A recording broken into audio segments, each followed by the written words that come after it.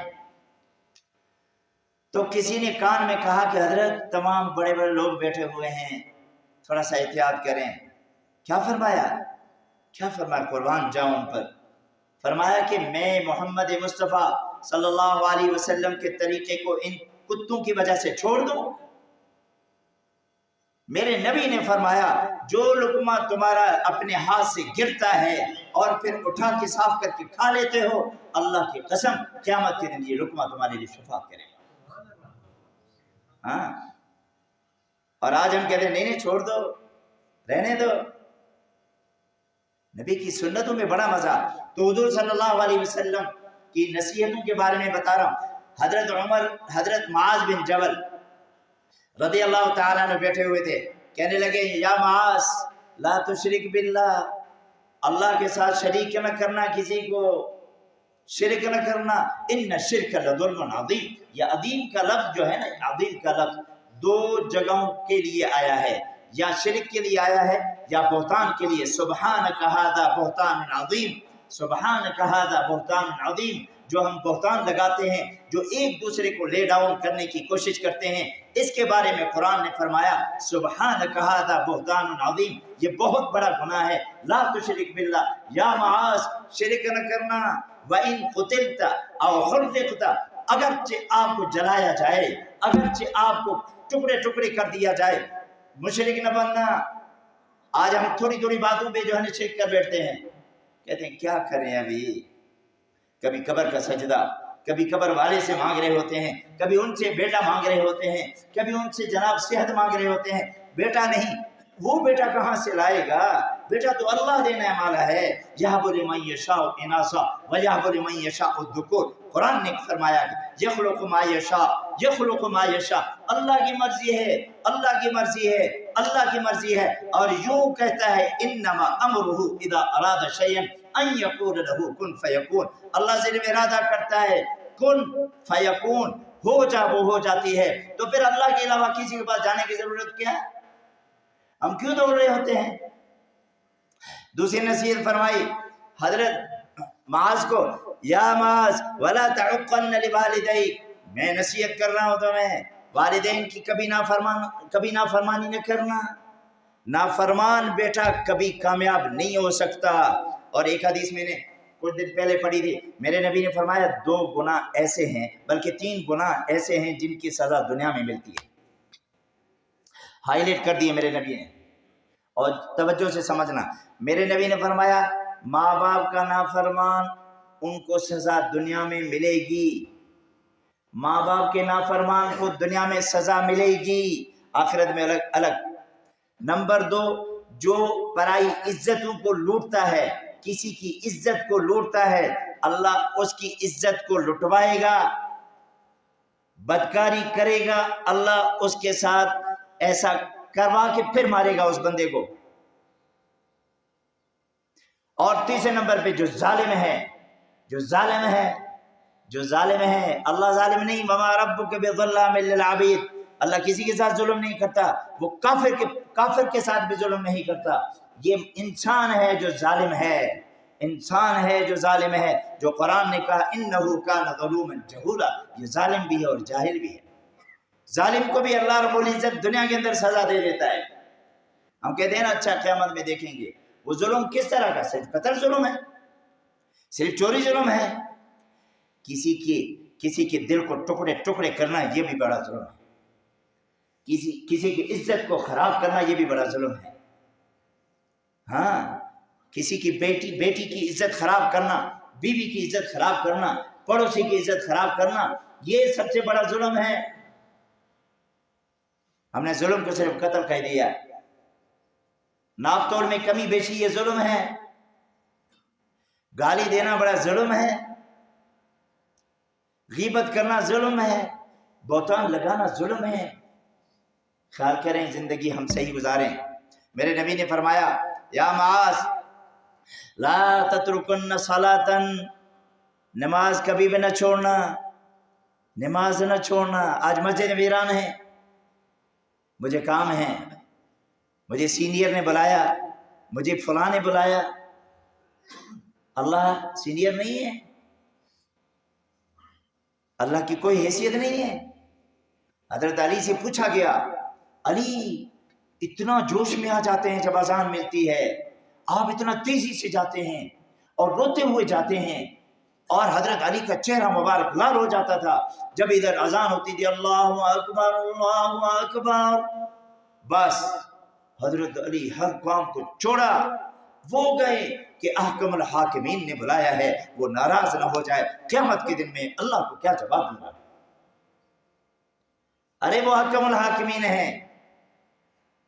میں اگر حاکم ہوں، میں چند دنوں کا حاکم ہوں، مر جاؤں گا، میری حیثیت کچھ بھی نہیں رہے گی۔ ایک دن آئے گا کفن لگے گا، اور ایک دن آئے گا صابن سے اور باقی چیزوں سے غسل کروایا جائے گا، ایک دن آئے گا میری چارپائی کو اٹھایا جائے گا، ایک دن آئے گا قبر میں رکھا جائے گا۔ اس وقت میں بے بس بنیں گے، بے بس کیا کہے گا؟ قبر میں جا کے 3 سوالوں کے جواب کیسے دے گا وہ بندہ بے بس، جب تک کہ ایمان کی روشنی نہیں ہوگی۔ لا تترکن صلاۃ مکتوبہ، فرض نماز کبھی نہ چھوڑنا، نماز کبھی نہ چھوڑنا۔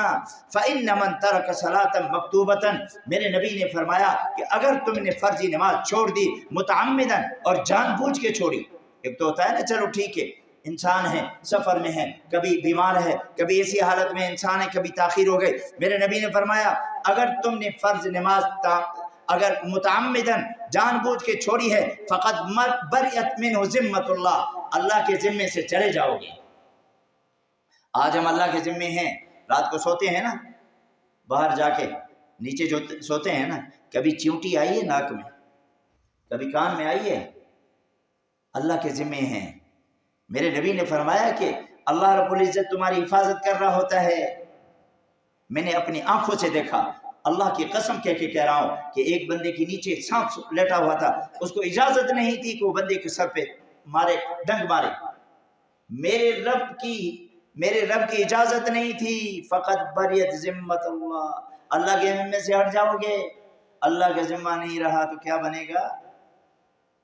قرآن میں آتا ہے وَمَنْ عَرَضَ عَنْ ذِكْرِي فَإِنَّ لَهُ مَعِيشَةً ضَنْكًا وَنَحْشُرُهُ يَوْمَ الْقِيَامَةِ أَعْمَى وَقَدْ كُنْتُ بَصِيرًا قَالَ كَذَلِكَ أَتَتْكَ آيَاتُنَا فَنَسِيتَهَا وَكَذَلِكَ الْيَوْمَ تُنْسَى وَكَذَلِكَ نَجْزِي مَنْ أَسْرَفَ وَلَمْ يُؤْمِنْ بِآيَاتِ رَبِّهِ۔ یہ قرآن پڑھ رہا ہوں، وَمَنْ أَعْرَضَ، جس نے نماز کو چھوڑا، جس نے اللہ کے ذکر کو چھوڑا، جس نے اللہ کے احکامات کو چھوڑا، جس نے محمد مصطفیٰ کے طریقوں کو چھوڑا، فَإِنَّ لَهُ مَعِيشَةً، باوجود اس کے کہ اس کی انکم بہت ہوگی، لیکن وہ بندہ معیشت میں تنگ رہے گا، اس کی معیشت اچھی نہیں ہوگی، ذلیل پھرتا رہے گا۔ اور قیامت کے دن اللہ اس کو اندھا کر کے اٹھائے گا. وہ کہے گا یا اللہ میں تو بینا تھا، آج اندھا کیوں ہو گیا ہوں؟ میرا اللہ کیا فرمائیں گے؟ تم نے دنیا میں مجھے بھلایا، میں اللہ نے آج تجھے بھلا دیا. ہو کیا مقام ہوگا، پھر کیا منظر ہوگا جب اللہ ہمیں کہہ دے کہ تم جاؤ، سیدھا جہنم میں چلا جائے گا نا. تو میرے بھائیوں، ہم عشق رسول کے جو نعرے لگاتے ہیں وہ محمدی بن کی زندگی گزاریں، پھر ہمارے نعرے آسمانوں کو چیر کر کے عرش اعظم تک پہنچ جاتے ہیں. اگر ہمارے ویسے نعرے ہیں نا پھر بیکار ہیں. پھر حضرت معاذ کو فرمایا یا معاذ لا تشربن خمرا، شراب کے قریب نہ جانا، پینا نہیں ہے. فإنه رأس كل فاحشہ، میرے نبی نے فرمایا کہ یہ شراب ہر بیماری نہیں، ہر گناہ کی جڑ ہے، کبھی بھی نہ جانا. اے معاذ کبھی گھونٹ تک بھی نہیں پینا، دیکھنا بھی نہیں ہے. پھر فرمایا وَإِيَّاكَ وَالْمَعْصِيَةَ فَإِنَّ بِالْمَعْصِيَّةِ حَلَّ سَخَطُ اللَّهِ. نافرمانی کوئی بھی ہو اس کے قریب نہ جانا، کوئی بھی نافرمان، کوئی بھی عمل گندا ہو، کوئی بھی بد کرداری ہو، نہ جانا. جہاں سمجھ رہے ہو کہ میرا اللہ ناراض ہوگا نہ جانا. یاد رکھنا جب آپ نافرمانی کو چھوڑ کر کے واپس آئیں گے اللہ ایسا مٹھاس نصیب فرما دے گا، ایسا مٹھاس نصیب فرما دے گا، اور وہ مٹھاس تمہیں قبر تک چلے گا انشاءاللہ. یہ علماء نے لکھا ہے کہ برائی کو چھوڑنے کی وجہ سے بندے کو تھوڑی سی جو تکلیف آتی ہے نا وہ تکلیف برداشت کرو، ہمیشہ عذاب سے بچ جاؤ گے. پھر اس کے بعد اس تکلیف کے بعد جو مٹھاس نصیب ہوتا ہے، اللہ کی قسم ایسا مٹھاس انسان کو دنیا میں کوئی بھی نصیب نہیں ہو سکتا. نافرمانی کوئی بھی ہو ختم کریں. اور آخری حدیث میرے نبی پاک صلی اللہ علیہ وسلم نے ارشاد فرمایا یا معاذ انفق علی عیالک من طولک.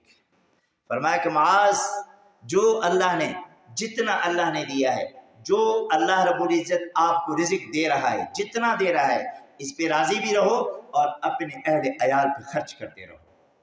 اللہ رب العزت آپ کے مال میں برکت عطا فرما دے گا. آج ہم دائیں بائیں خرچ کرتے تھے ہیں، ایسے نہ کرے. اور آخری بات یا معاذ ولا ترفع عنهم عصاك ابدا. میرے نبی نے فرمایا آپ بچوں پر خیال رکھنا، ادب کا خیال رکھنا، بے ادبی کی طرف نہ لے جانا بچوں کو، اور ان کو ڈانٹا کرو، ان کو آنکھیں دکھاؤ کہ خبردار یہ کام غلط ہے بیٹا، ایسے نہ کرو. میرے نبی کے سامنے حضرت امام حسن بیٹھے ہوئے تھے. حضرت امام حسن نے ایک کھجور کھائی اور وہ صدقے کی کھجوریں تھی. میرے نبی نے پوچھا ایوہ الحسن ماذا تاکل، کیا کھا رہے ہو حسن؟ چھوٹا بچہ تھا 2.5 سال کا، کہنے لگے تمر کھجور کھا رہا ہوں. میرے نبی نے پکڑی انگلی اور ان کے منہ سے نکالی. ایک صحابی کہنے لگے یا رسول اللہ ہذا صغیر ہذا طفل، یہ تو بچہ ہے، چھوٹا ہے، آپ ان کو چھوڑ دیں. میرے نبی نے کیا فرمایا؟ میرے نبی نے فرمایا یہ صدقے کی کھجوریں ہم پر حرام ہیں، میں اپنے بچوں کو حرام کھلا کر کے میں ان کی ایسا ادب نہیں سکھانا چاہتا کہ 7 نسلوں تک ان کا حرام چلتا رہے. اور ہم کہتے ہیں کچھ نہیں ہوتا، بڑا کچھ ہوتا ہے. میرے نبی نے معصوم بچے سے انگلی ڈال کے کھجور نکالی اور ہم کہتے ہیں کچھ نہیں ہوتا. بہت کچھ ہوگا. اللہ رب العزت سے دعا کرتے ہیں اللہ رب العزت دین مصطفیٰ صلی اللہ علیہ وسلم پہ چلنے والا بنا دیں، حضور علیہ الصلوۃ والسلام کی سنتوں پہ چلنے والا بنا دیں، آپس میں الفت اور محبت کرنے والا بنا دیں. یہ ہمارے دعوے جتنے بھی ہوتے ہیں یہ جھوٹے دعوے اللہ ان کو ختم کر کے سچے دعوے دار بنا دے کہ ہم محمدی بنیں، پیغمبر کے ہر طریقے پہ چلنے والے بنیں، آپس میں الفت اور محبت کرنے والے بنیں. نفرتوں کا یہ بوجھ جو ہم اپنے ذہنوں میں رکھ کے بیٹھے ہوئے ہیں ان کو ہم نکالیں اور حسد اور بغض کو نکالیں. جب یہ اسی طرح زندگی گزاریں گے تو انشاءاللہ العزیز قیامت کے دن محمد الرسول اللہ کی شفاعت میں نصیب ہوگی. اللہم صلی وسلم علی نبینا محمد.